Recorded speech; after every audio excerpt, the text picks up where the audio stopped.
Olá, você que nos acompanha mais uma vez aqui nessa programação da Missão Abençoar. Eu sou o Renato e hoje nós vamos aprender mais um pouco sobre a palavra de Deus. Hoje nós vamos falar sobre alguns dos relacionamentos que a Bíblia Sagrada diz que nós podemos ter com Deus. Você sabe que a palavra de Deus fala de uma série de relacionamentos que nós podemos ter com Ele, Deus, mas dentre todos os que a palavra de Deus cita, existem três que a gente geralmente consegue enfocar, aliás, quatro, vou colocar quatro aqui, que ela bate muitas vezes, e que se a gente souber entender o que são esses tipos de relacionamentos e colocar em prática na nossa vida de maneira eficaz, a gente vai ter um bom relacionamento com Deus. São os relacionamentos onde nós somos servos, amigos, filhos ou o relacionamento matrimonial com Deus. Mas, sobretudo, esses três aqui, o servo, o amigo e filho de Deus, são relacionamentos que Jesus nos ensina muito bem, onde ele fala muito sobre isso. Nós vamos falar sobre um desses, o primeiro, o de servo de Deus. A gente costuma dizer que nós somos servos de Deus, mas a gente não consegue compreender, às vezes, que Jesus nos deu uma noção de que ser servo, pura e simplesmente, não é o suficiente. Ser um servo de Deus não é o suficiente. Ele diz que existem bons e maus servos. E esses servos vão ter diferentes tipos de recompensa. Ou seja, ser um servo de Deus não garante que nós temos um bom relacionamento com Ele ou sequer que nós vamos ser salvos. Você sabia disso? Bom, eu acho que você já sabia disso. Mas eu quero refletir com você sobre esses textos onde Jesus deixou largamente. São textos muito densos, são palavras que Jesus, ensinamentos que Jesus nos deixou, que nos dá certamente muita base para a gente melhorar ou compreender qual é o tipo de vida que nós devemos levar quando nós estamos falando no relacionamento entre Deus e nós, entre Deus e eu, entre Deus e você, tá bom? Eu quero que você que assiste aqui ao vivo, a gente está assistindo aqui quando está saindo essa gravação de imediato. Opa, passou um mosquito aqui. Que você comente, que você curta, que você nos diga, porque a gente vai estar juntos aqui assistindo. Essa aqui é uma gravação que está saindo no novo recurso que a gente está testando. Mas saiba que é muito importante a sua interação, tá bom? Não deixe de interagir, não deixe de comentar. Coloca aí, fala com a gente, assista, chame mais pessoas aqui para assistirem com a gente, tá bom? Enquanto aqui você vai buscar, ou enquanto você busca aqui a sua Bíblia Sagrada, você que gosta de assistir na Bíblia, você que assiste ali consultando junto, anotando, eu gosto de fazer assim. Às vezes você consegue ver, né? Quando o pastor Ami está pregando, eu estou sempre ali anotando, ou então verificando alguma coisa. Eu gosto de interagir com a palavra de Deus. A palavra de Deus interage com a gente. Mas isso tem que encontrar ressonância na gente, a gente tem que confirmar essa ressonância dentro de nós, tá bom? Para falar sobre textos, só para falar sobre o relacionamento de servos, e para entender que existem bons e maus servos, nós temos basicamente, eu quero me ater a três bons textos que vão nos guiar até o entendimento do que é ser um bom e um mau servo. Existem duas formas da gente modelar o nosso tipo de comportamento. Eu estava assistindo anteontem, eu acho, o Samuel pregando lá na página do Pastor Carlos, e ele falou uma coisa, ele disse um mistério muito interessante, aquilo me tocou bastante. Ele disse que existem duas formas. Quando o oleiro está moldando uma peça, um vaso, ou seja lá o que for, ele geralmente, ele disse até que o oleiro ele empurra, geralmente ele pressiona. E aí eu acrescentei até num comentário que eu havia feito, que na verdade ele não só pressiona, né? A peça, o vaso, ele é moldado a partir da pressionar das mãos, mas também do puxar, porque ele também pode puxar, ele dá forma tanto pressionando quanto puxando. E existem duas formas da gente ser moldado. Usando essa parafraseando aqui esse ensinamento, dando sentido a ele, existem duas formas da gente modelar o nosso comportamento. Por aquilo que a gente quer ser, mas também por aquilo que a gente não quer ser. Então, por isso que a gente vai, e por isso que Jesus falou sobre o bom e o mau servo, e é por isso que a gente vai refletir exatamente sobre o bom e o mau servo. Para a gente conseguir entender, para a gente conseguir para a gente se colocar na mão de Deus, nas mãos do Salvador, através também do que a gente não quer ser e daquilo que a gente quer ser. Tá bom? Esse empurrar do oleiro e esse puxar do oleiro. Porque é assim que a gente vai sendo moldado ao longo da nossa vida, quando nós estamos na mão do Senhor Deus. Para falar sobre o bom e o mau servo, para a gente entender o que é um servo, para a gente entender o que é um bom servo e para a gente entender o que é um mau servo, Jesus falou nos 4 evangelhos. Mas existem 2 que se propuseram a falar um pouco mais, 2 escritores sagrados que se propuseram a falar um pouco mais. E os 2 são o Evangelho de Lucas e o Evangelho de Mateus. No Evangelho de Lucas, que é por onde a gente vai começar, no capítulo 17, que é onde eu quero que você que nos acompanha abra a sua Bíblia Sagrada, eu acabei aqui não colocando marcador. No capítulo 17, a partir do versículo 7, então está desse lado de cá. Jesus, ele fala sobre um bom servo e um mau servo. Vamos ler aqui, depois a gente vai começar a depurar o texto. A gente ouve a palavra de Deus, ouve as escrituras, ouve o que Jesus disse, e depois a gente medita. A gente primeiro come, mastiga, engole, e depois a gente digere isso, né? Para que o nosso corpo absorva. Então vamos lá. Diz assim: qual de vós terá um servo a trabalhar na lavoura ou apacentar o gado, a quem, voltando ele do campo, diga: chega-te e assenta-te à mesa. E não diga antes: prepara-me a ceia e cinge-te e serve-me, até que tenha comido e bebido, e depois comerás e beberás tu. Dá graça ao servo, porque ele fez o que foi mandado? Paramos. Vamos entender o que Jesus está dizendo aqui. Jesus ele diz: quem é que, tendo um servo, alguém que se propõe a te servir, um empregado, enfim, naquele tempo tinha a noção não só de empregado, né? Alguém que era remunerado, mas o servo. O servo é mais do que um empregado. O empregado é aquela pessoa que empresta sua força de trabalho durante algumas horas por dia, ou por semana, ou por mês, para fazer alguma coisa que você contratou ele para fazer. Esse é o empregado. Mas ele não tem uma relação que é eterna com você. Ou que tem uma relação mais. Eu vou usar uma palavra um pouco mais difícil, perene, continuada, por si só. Essa relação, se não der certo, você simplesmente dispensa ou ele pede dispensa. O servo, ele não tem de novo, voltando às palavras mais complicadas, discricionalidade, esse exercício da própria vontade de simplesmente romper essa relação que ele tem com o seu senhor. Um servo, ele é aquele que, por essência dele mesmo, deve fazer aquilo que o seu senhor pede. Numa relação continuada, prolongada, onde a essência dessa relação, ela não é que seja curta, mas que seja continuada. Por isso ele não é só patrão. Por isso Deus não é o nosso patrão. Porque ele não nos remunera. Ele nos recompensa segundo a sua misericórdia e a sua graça. Mas ele é nosso Senhor. Senhor é muito mais que um patrão. O Senhor está mais para um senhor de... Quando a Bíblia Sagrada fala de servo, aqui nesse contexto dessa civilização, dessa forma de viver como quem viviam os hebreus ou os judeus nessa época, ou até nas épocas de textos mais antigos, né, ao longo do Gênesis até chegar nos Evangelhos, está falando uma relação um pouco mais parecida com o escravo. Mas não naquele sentido que a gente pensa do século XV, XVI, XVII no Brasil, por exemplo, né, de exploração da força de trabalho. Mas uma pessoa que está com a sua vida dedicada a servir uma outra pessoa. Seja por qual razão for. E a lei aqui no Levítico a gente conseguiria encontrar aqui diversas formas de porquê nessa cultura dos judeus se poderia ter um servo, seja por dívida, seja por que for. Tá bom?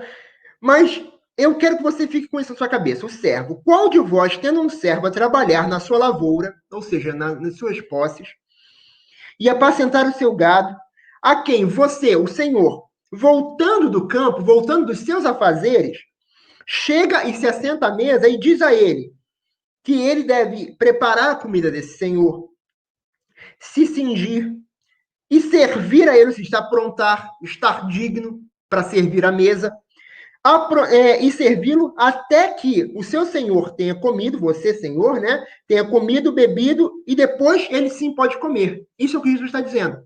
Chega do campo, manda com que ele se apronte e sirva a ele. E aí ele pergunta depois: você vai dar graças, você vai agradecer a ele, você vai dizer que estupendo, maravilhoso o que ele tem feito, se o servo fizer o que ele foi mandado? E aí eu te pergunto, você fica grato com a sua vida, com a sua existência, aquela gratidão que nós temos quando alguém estende a mão, esse tipo de gratidão que eu estou falando. Alguém estendeu a mão para mim, Renato, num momento muito difícil. Eu perdi uma pessoa que era importante para mim, e essa pessoa me estendeu a mão e eu sou grato a ele, com a minha existência. Aquela gratidão que existe dentro de nós, que é da nossa vida. Alguém fica grato nesse nível quando, por exemplo, chega a um restaurante e o garçom entrega o menu, o cardápio para ele, e depois pergunta o que quer e traz tudo que ele pediu? Você fica grato? Não, eu fico grato. Olha, você pode bater na minha porta a hora que você for, seu garçom, seu Antônio.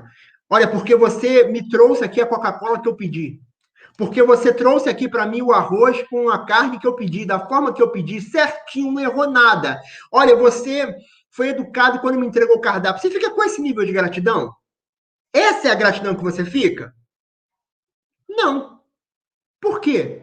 Porque ele está fazendo tudo que ele tem que fazer. Jesus disse exatamente isso. Ora, dá graças ao servo porque ele fez o que foi mandado? Creio que não. Assim também vós, quando fizerdes tudo o que vos for mandado, dizei: somos servos inúteis, porque fizemos somente o que devíamos fazer. Olha o ensinamento que Jesus está nos dando. Olha o ensinamento que Jesus está nos dando. Antes de tudo, primeiro, que a gente já começou falando, a nossa meta de vida, no nosso relacionamento com Deus, é sermos servos de Deus. Olha, se você tem como sua meta só ser servo de Deus, você tem um problema. Temos um problema aqui. Porque Jesus está falando que você pode ser servo, assim como ele vai dizer nos outros textos que a gente vai entrar, que você pode ser um servo, mas ser um servo mau. Ser um servo ruim. Que vai ser recompensado na medida do que você foi mal. Se você foi mal, sua recompensa será má. Então, primeiro, a gente não pode ter só como meta entender que a nossa meta de vida, de relacionamento com Deus, não é só ter um relacionamento de servidão com Deus, de Ele ser nosso Senhor. Porque nós temos que, depois de sermos servos, sermos bons servos. Que é mais do que ser servo. É mais do que ser engenheiro. É mais do que ser mãe. É mais do que ser pai. É mais do que ser, seja lá o que for, advogado, médico, ou o que quer que for que você pode fazer, que você pode assumir para a sua vida. É ser bom. Bom no que você faz. Assim como existem maus médicos, maus engenheiros, mães más, pais maus, todo esse tipo de figura maus, também existem servos de Deus maus. E Jesus ele diz uma coisa muito interessante. Nós, às vezes, achamos que quando fazemos o que Deus nos manda, nós nos configuramos como bons servos de Deus. Quando nós fazemos tudo que o nosso chefe manda, nós nos configuramos como bons funcionários. Mas Jesus diz que não. Jesus diz absolutamente o contrário disso.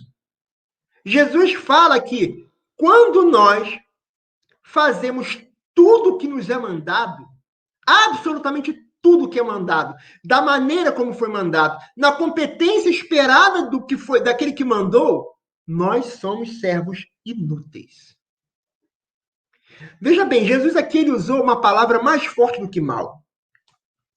Aqui Jesus usou uma linguagem muito mais forte que isso. Ele disse inútil. E aí a pergunta que eu te faço é, talvez você esteja se fazendo, como alguém que faz tudo o que é mandado, da maneira como é mandado, na performance que foi pedido, pode ser inútil. Porque inútil significa sem utilidade. Como alguém que faz tudo o que foi mandado pode ser inútil?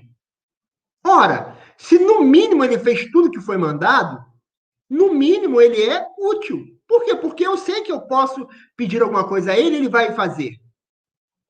Mas Jesus diz que dizei a vós mesmos, somos servos inúteis.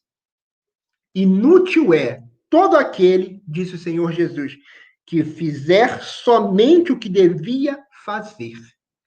Puxa vida, agora arrebentou. Então, se servo inútil, mal, é aquele que faz tudo o que foi pedido, como é que eu posso, então... Aliás, a gente achamos o mal, né? O inútil, né? Depois a gente vai falar do mal. Como é que eu posso ser um servo útil, então? Um bom servo? Como é que eu posso me configurar como um bom servo, um servo útil? Fazendo mais do que foi pedido? Vamos entender, porque Jesus vai usar de uma maneira um pouco diferente, e aí sim agora a gente vai para o Evangelho de Mateus, no capítulo 25, para entender um pouco melhor sobre o que é ser um bom servo e um mau servo. A gente já entendeu que um servo inútil é aquele que faz tudo que é pedido, que faz somente aquilo que é pedido. Esse servo é inútil, não serve para nada, segundo Jesus. Mas Jesus também usa outros tipos de formas de classificar os seus servos, além de útil e inútil, que são o servo bom e o servo mau. Dentro dessa passagem que nós vamos ler agora no livro de... Opa, eu abri em Lucas aqui, não fui em Mateus. No livro de Mateus, no capítulo 25, a partir do versículo 21, eu vou ler aqui um pouco aqui eu vou ler do 14 até o 20 para você entender o contexto, para a gente compreender do que Jesus está falando. Você certamente já ouviu falar dessa parábola dos talentos. Então, para você reconhecer em que nível, em que momento Jesus estava falando quando a gente chegar no 21, tá bom? Diz assim: pois será como um homem que, ausentando-se do país, chamou os seus servos e entregou-lhes seus bens. A um deu 5 talentos, a outro deu 2, e a outro 1. E a cada um segundo a sua capacidade, e então partiu. Aqui eu quero fazer só um breve comentário, porque algumas pessoas confundem esse talento que Jesus está falando aqui com um dom que a pessoa tem. E não necessariamente é isso. Esse talento que aqui está sendo dito na palavra de Deus é um tesouro, é uma unidade de peso em ouro e em prata, que tinha naquela época. Então, é do grego talenta, ou talentos, alguma coisa do gênero. Aí eu me falta um pouquinho, depois eu posso dizer até para vocês certinho. No texto original, se você ler, vai ver lá talenta, ou talento, que é, enfim, uma unidade de medida de peso em ouro. Ele quer dizer um grande tesouro. Um tesouro determinado para cada pessoa, tá bom? E não necessariamente um dom, que esse tesouro pode ser um dom. A gente acaba que o nome em português dessa unidade de medida em peso, acaba ajudando a gente para entender aquilo que Jesus nos dá, né? Um talento, um dom, uma facilidade, também ajuda, mas só para dar a fidelidade ao texto, tá bom? Vamos lá, vamos seguir. A um deu 5 talentos, outro deu 2, outro deu 1, e cada um segundo a sua capacidade. Então partiu. Tendo ele partido, o que recebera 5 talentos, negociou com eles e ganhou outros 5. Do mesmo modo, o que recebera 2, ganhou também outros 2. Mas o que recebera 1, cavou a terra e escondeu o dinheiro do seu senhor. Muito tempo depois veio o senhor daqueles servos e ajustou contas com eles. Desculpa, pediu contas a eles. Então, aproximando-se o que recebera 5 talentos, entregou outros 5 talentos, dizendo: Senhor, confiaste-me 5 talentos. Olha, aqui estão outros 5 talentos que ganhei com eles. Aí agora chegamos no 21, que é o que a gente queria chegar. O seu senhor disse-lhe: Bem está, servo bom e fiel. Sobre o pouco foste fiel, sobre o muito te colocarei. Entra no gozo do teu Senhor. Paramos aqui. Jesus classificou aquele que apresentou 5 outros talentos, que foi confiado 5 talentos e apresentou 10 na volta dele, na volta do Senhor, porque aqui ele está falando sobre o reino o capítulo 25 vai começar dizendo: então o reino dos céus será semelhante, e aí ele conta o que é semelhante ao reino dos céus. Então ele diz, o reino do céu é semelhante àquele senhor que entregou X talentos para cada pessoa segundo a sua capacidade, e quando voltou, que recebeu 5, entregou 10. Apresentou 10 talentos àquele senhor. E ele classifica esse que apresentou o dobro de talentos que ele recebeu, o dobro das riquezas, daquilo que lhe foi confiado. Ele diz que ele é bom servo. Bom servo. Mas depois ele usa outro adjetivo para dizer o que esse servo é. E vai nos ajudar a entender o que é o bom servo do ponto de vista do Senhor Jesus. Ele diz fiel. E esse fiel aqui, ele vem de uma palavra, do original grego, ele está escrito como pistes, que é da mesma raiz de palavra, da palavra pistis, em grego, que é a palavra grega para fé. E que quer dizer o pistes, o fiel, que está sendo traduzido aqui nessa minha Bíblia, como confiável. Aquele digno de confiança. Puxa vida, ótimo. Então a gente tem algumas pistas até aqui. Se o servo inútil é aquele que faz somente aquilo que lhe é pedido, aquilo que lhe é mandado, e a esse não tem nenhum tipo de gratidão ou qualquer tipo de sentimento de que bom daquele senhor para com o servo, ele diz que o servo bom é o confiável, o fiel. Mas por que ele chamou esse servo de confiável e fiel? Por que aquele senhor chamou esse servo de bom e fiel? Para isso, a gente vai agora dar uma viajadinha pequena para responder essa pergunta lá no Evangelho de Lucas, no capítulo 12, versículo 47, que diz assim: o servo que soube a vontade do seu senhor e não se aprontou, nem fez conforme a sua vontade, será castigado com muitos açoites.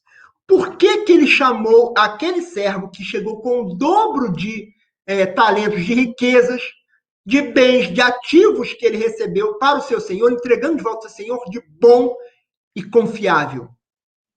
Porque ele sabia exatamente quem era o seu senhor, ele conhecia o seu senhor e mais, sabia qual era a vontade do seu senhor. Se a gente chegar aqui no versículo, quando a gente chegar aqui no versículo 26, que é o que a gente vai fazer agora, vamos ler o 23. Não vamos lendo aqui tudo para a gente ter o contexto perfeito. Chegando também o que tinha recebido 2 talentos, disse: Senhor, entregaste-me 2 talentos, com eles ganhei outros 2. Disse-lhe o seu senhor: bem está, bom e fiel servo. De novo, o fiel aqui é do pistes, do grego pistes, que quer dizer confiável, digno de confiança, em quem se pode confiar, em quem se pode depositar a sua confiança. Sobre o pouco foste fiel, sobre o muito o colocarei. Entra no gozo do teu Senhor. Paramos aqui para entender uma coisa do porquê que Jesus repetiu 2 vezes a mesma coisa. Ora, se ele já tinha falado no primeiro exemplo sobre aquele que dobrou aquilo que ele recebeu, que ganhou 5 talentos, por que ele repete com o que tem 2? Para se comunicar exatamente com o que ele disse antes do quanto cada um recebeu. Ele disse que cada um recebeu segundo a sua capacidade. O que recebeu 5 tinha capacidade de gerenciar 5. O que recebeu 2 tinha capacidade de gerenciar 2. Jesus nunca vai te dar aquilo que você não pode lidar com. Jesus te deu o quê? Te deu um filho, às vezes, que é um pouco complicado? Jesus não vai te dar aquilo que você não é capaz de lidar. Você está numa situação complicada? Jesus não vai deixar você passar por aquilo que você não é capaz de passar.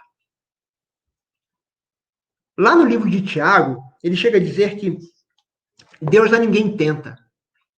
Mas tem outra passagem que vai ser dito que Deus não permite que nós passemos por tentações que nós não somos capazes de superar.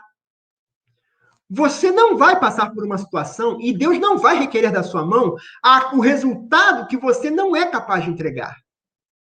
O que Jesus colocou no seu coração, aquilo que você sabe que tem que fazer para glorificar o nome do Senhor, é exatamente a medida do que Jesus sabe que você consegue lidar. Você não recebeu o grande dom de pregar para grandes multidões? Jesus não espera isso de você. Você não recebeu o dom de impor as mãos e curar muitas pessoas? Jesus não espera isso de você. É um dom, isso não é todo mundo. O nome de Jesus não é o nome de Jesus que sara, Renato? É, mas o apóstolo Paulo chega a dizer que isso é um dom do Espírito. Diz que a gente deve procurar os melhores dons. Você não tem o dom de, sei lá, fazer alguma coisa muito extraordinária que você acha que deveria fazer, você acha que engrandece o nome de Jesus, que leva o reino de Deus para muitas pessoas. Você não recebeu isso? Jesus não espera que você alcance esse resultado. Mas o que é que ele te deu? Qual foi o grande tesouro que Jesus colocou nas suas mãos? O que foi que ele colocou e depositou e confiou a você? Quando alguém coloca um tesouro na mão de outra pessoa, ele o faz porque confia. Vamos imaginar o seguinte: você economizou durante vários anos seu salário e por isso você conseguiu juntar 20 mil reais, tá? 20 mil reais. Para você conseguir comprar alguma coisa, o seu fundo de reserva, o dinheiro que você faz como reserva, se passar algum aperto, você consegue se desafogar, você juntou 20 mil reais. Esse é todo o dinheiro que você juntou, além do trabalho que você ganha, ser remunerado, seu salário todos os meses. Imagine que você não confia em banco, tá? Você gosta mesmo de guardar o dinheiro debaixo do colchão. Mas você passa muitas horas fora da sua casa. Não fica ninguém lá guardando. De maneira que você tem medo que alguém roube. E aí você chama a sua vizinha e pede para ela guardar. Você pediria para sua vizinha guardar esses 20 mil reais se você não confiasse nela? Se você não tivesse expectativas quanto ao comportamento que ela deveria refletir, que ela deveria colocar em prática, quanto ao tesouro, seu tesouro que você colocou lá? Você colocaria o seu filho, depositaria o seu filho para alguém que você sabe que rapta e molesta crianças? É com qualquer um que você deixa o seu filho? Quando você tem que contratar uma babá para tomar conta do seu filho, para ficar na sua casa quando você está trabalhando, não vai ficar ninguém em casa não ser a babá, você não procura entender se essa pessoa é digna de confiança antes de depositar esse seu tesouro na mão dessa pessoa? Ora, com Deus é a mesma coisa. Ele não deposita nada que é importante nas mãos de quem ele não tenha uma expectativa de confiança. O que foi que Deus te deu? Puxa vida, eu sei falar e eu tenho amigos, Renato. E eu conheço a palavra de Deus. Deus tem expectativas quanto ao que você vai falar para os seus amigos. Deus tem expectativa. Renato, eu tenho só uma rede social e pessoas que ouvem aquilo que eu coloco lá. Deus não vai esperar nada com relação a você, talvez pregar, mas que você compartilhe a palavra de Deus com o que você tem, ele espera. O que foi que Deus confiou na sua mão? O que foi que Deus confiou na sua mão? Aquele que recebeu 2 talentos, quando ele ganhou 2, ele teve a mesma recompensa daquele que ganhou 5. Talvez você olhe para um grande pregador, você olha para o Billy Graham, como eu olho, e falo, puxa vida, que homem de Deus, que homem que prega bem, que maravilha, rapaz. Mas aquilo que Deus confiou a ele é proporcional ao que Deus requerirá da mão dele. A mim, que prego muito inferiormente a ele, Deus vai requerer menos da minha mão. Mas o mesmo se aplica a todos nós. Por que Jesus repete pela segunda vez a mesma coisa, a mesma resposta? Porque não é uma questão de quantos talentos você volta. Mas é uma questão de quantos talentos você volta comparado ao que ele te deu. Comparado ao que ele te confiou. comparado ao que ele depositou nas suas mãos. Deus não faz acepção de pessoas. Não é porque se chama, e também para reforçar isso, porque Deus não faz acepção de pessoas. Não é porque era o Joãozinho e dobrou, não tem panela nos céus, não tem carteirada nos céus. Nos céus você não vai entrar com uma carteirada, olha, eu preguei. Tanto é que Jesus ele fala uma coisa muito enfática, para tirar logo de vez qualquer tipo de pensamento nesse sentido. Eu curei a muitos no teu nome, Senhor. Eu preguei para multidões no teu nome. Eu fiz e aconteceu no teu nome, tentando dar carteirada nos céus. E Jesus fala, para trás de mim, malditos. Eu não vos conheço, apartai-vos de mim, para longe de mim, eu não te conheço. Não tem carteirada nos céus. Não tem queridinho de Deus nos céus. Deus não faz acepção de pessoas. Ele não vai ser mais ríspido com um, mais exigente com um e menos com o outro. Por si só, porque se chama Renato, Antônio, José ou Maria. Ele vai requerer das nossas mãos conforme aquilo que ele nos confiou. E aí ele chega e diz aqui depois no 24. Mas chegando também o que recebera um talento, disse, Senhor, eu sabia que és homem duro, que ceifas onde não semeaste e que ajuntas onde não espalhaste. E atemorizado, escondi na terra o teu talento. Aqui tens o que é teu. Olha, ele disse, eu sabia que o Senhor é homem rigoroso, que o Senhor é zeloso, e que o Senhor colhe onde não planta e ajunta da onde não espalhou. Pega da onde o Senhor não colocou. E eu, com medo, eu escondi o talento que o Senhor me confiou. Mas está aqui, ó, do jeitinho que o Senhor me entregou. Desenterrei, limpei, joguei uma aguinha, está aqui, ó, até lustrei. Vamos ver qual é a resposta dele? Respondeu-lhe, porém, o seu senhor, mau e negligente servo. Mau e negligente. O primeiro era bom e confiável, digno de confiança. O segundo é mau e negligente. Esse negligente vem de uma palavra em grego que é a palavra okteros, que significa... Porque negligência, quando a gente fala em português, tem um sentido jurídico e tem um sentido coloquial, um sentido do nosso dia a dia.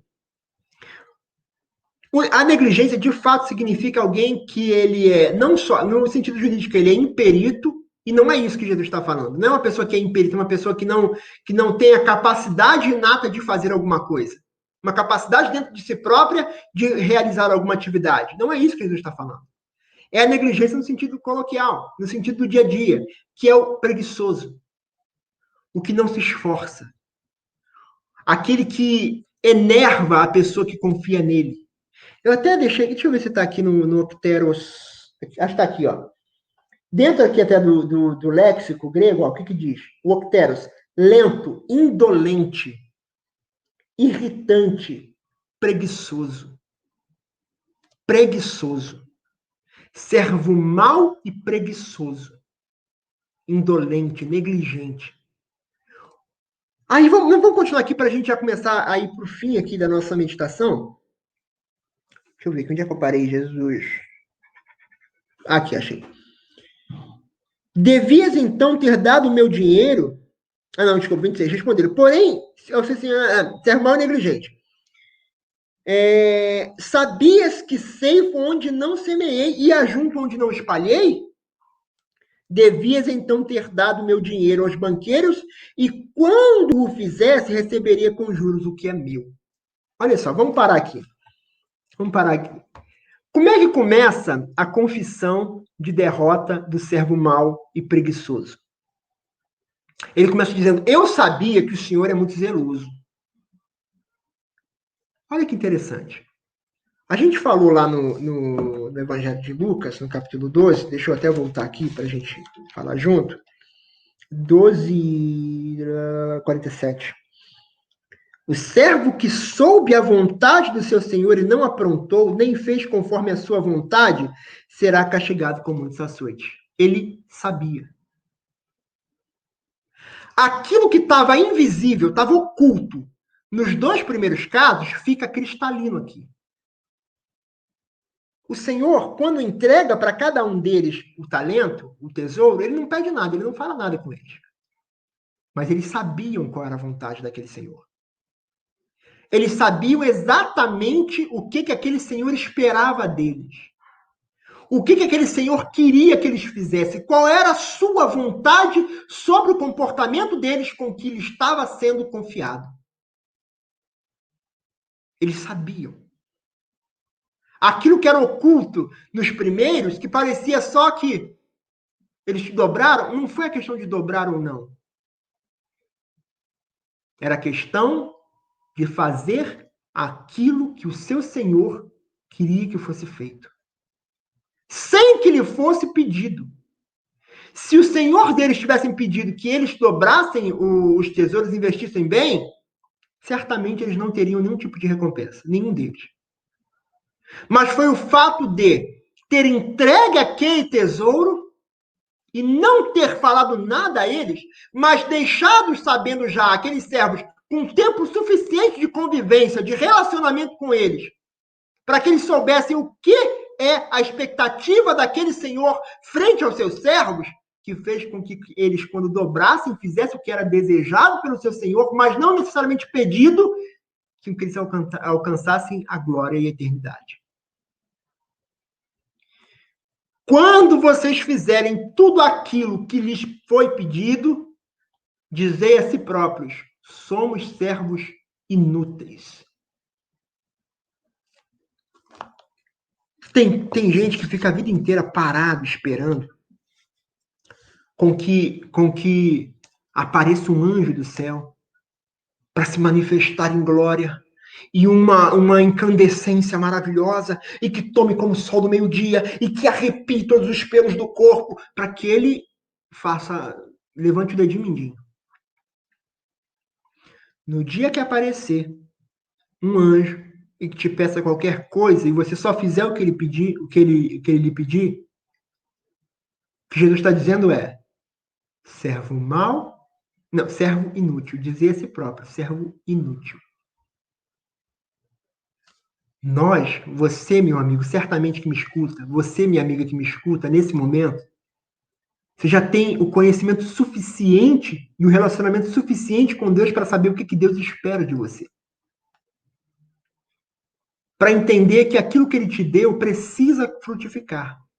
Precisa ser traduzido em frutos. Mas o que é que nós, eu e você, temos feito com que Deus nos confiou? Ele disse que o reino dos céus é semelhante a essa situação. Onde depois de ter confiado um grande tesouro, ele também voltaria e pediria contas. O reino de Deus ele é estabelecido não... E isso acontece também para a sua vida. Isso é um princípio bíblico. Isso é um princípio da palavra de Deus. Deixa eu ver aqui, eu vou ler até o final para a gente já encerrar, orar e encerrar.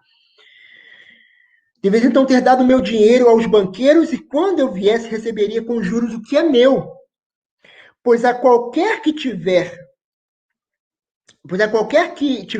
será dado, e terá em abundância, desculpa.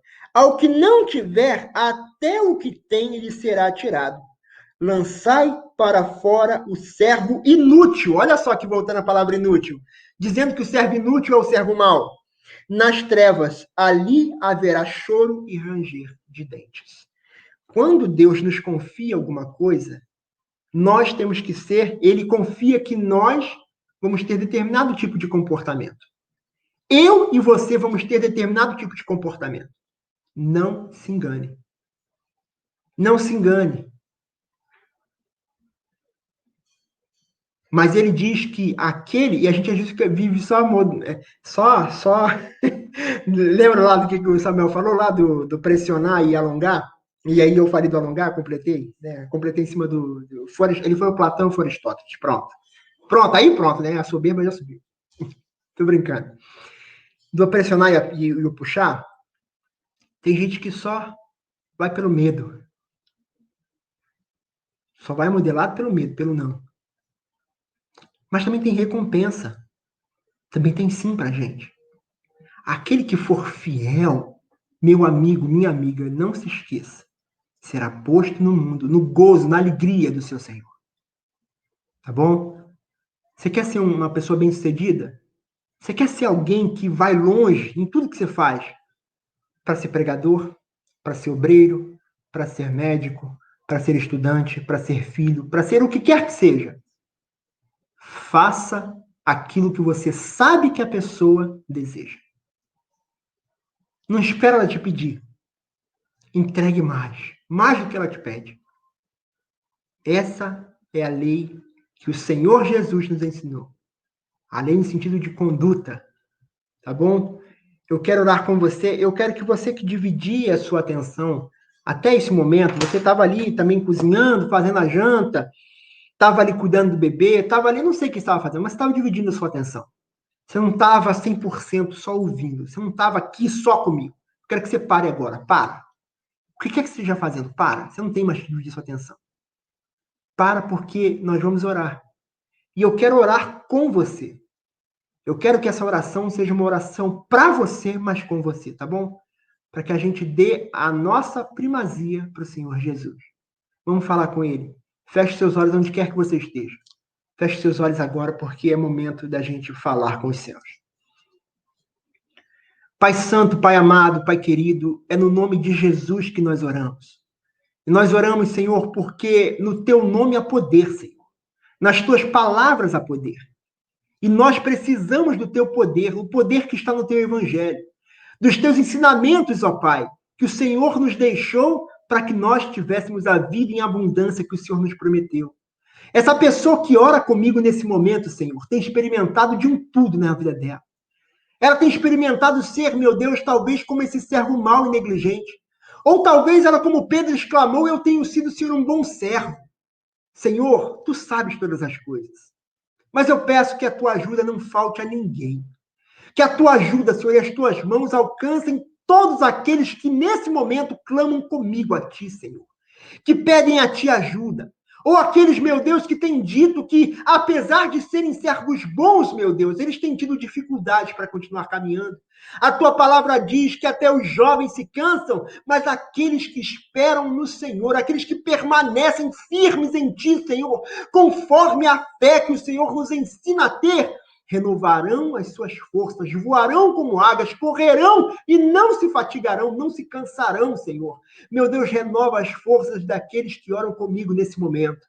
Renova a força dessa mãe, desse pai, desse trabalhador, desse empresário. Renova a força, meu Deus, dessa pessoa que está comigo agora em oração. Senhor, clamando aos céus. Ajuda, meu Deus, essa pessoa a ser um bom servo. Senhor, põe em nós o espírito de excelência. Como tinha o espírito de excelência Daniel, que, Senhor, fazia muito mais do que era pedido, Senhor. Ninguém instruía ele a fazer aquilo que ele fazia. Assim como não instruíram a Davi, Senhor, a se levantar contra o gigante. Mas nós, Senhor, sabemos qual é a Tua boa, perfeita e agradável vontade. Então, renova os nossos entendimentos, Senhor. Renova a nossa mente. Renova, Senhor, tudo o que há em nós para que nós façamos o que é bom, agradável, perfeito diante de Ti, Senhor. Que essa pessoa seja enchida de paz. Que essa vida dela, Senhor, os negócios dela sejam enchidos de paz, de prosperidade. Senhor, que essa pessoa seja enchida do Teu Espírito Santo para que viva, Senhor, no fulgor da Tua glória, para que o Senhor a receba, meu Deus, pelos bons frutos que ela te apresenta. Senhor, eu oro com essas pessoas, para que tudo aquilo, Senhor, que elas precisam, os tesouros, os talentos que elas precisam, Senhor, para frutificar, sejam mais uma vez desenterrados, lustrados, Senhor, e que elas tenham as suas mentes renovadas para conseguir fazer a Tua vontade, Senhor. Instrui-nos, meu Deus, e ajuda-nos com o Teu Espírito para que nós alcancemos a Tua boa, perfeita e agradável vontade. É o que eu peço agora, Senhor, com essa multidão de pessoas que oram comigo, em nome do Senhor Jesus. E você que orou comigo com fé, diga amém e diga graças a Deus. Graças a Deus. Nós oramos com fé, meu amigo. Eu até suou aqui, ó. Foi tão intenso que suou aqui o óculos. Vou ficar aqui com o óculos suado mesmo. A gente orou com fé, eu tenho certeza que você também orou comigo e orou com fé, e o Senhor Jesus, ele ouve as nossas orações e atende, tá bom? Não existe dificuldade suficiente para tornar impossível qualquer coisa ao Senhor Jesus. E eu tenho certeza absoluta que essa oração vai produzir frutos também na sua vida e vai fazer com que você consiga frutificar e apresentar os seus talentos multiplicados ao Senhor, tá bom? A gente vai ficando por aqui, eu vou te lembrando que amanhã, às 9h30 da manhã, tem a transmissão, às vezes entra um pouquinho atrasado, às vezes entra um pouquinho antes, então fica atento, fica em espírito de oração ali, preparado para comer dessa palavra, porque às vezes entra um pouquinho atrasado, porque o louvor acaba se estendendo um pouco mais, e aí o Renato, na hora de dar o play ali, tá tocando também, então não se desespere, não se apavore, porque em bom tempo a palavra do Senhor se manifesta e vai trazer frutos sobre a sua vida, tá bom? Eu te deixo um grande abraço, desejando que o Senhor Jesus te ilumine, te guarde, faça resplandecer a paz sobre o seu rosto e a glória dele sobre você, tá bom? Um grande abraço, e amanhã a gente se vê às 9h30 da manhã, também às 8h30. Tchau, tchau.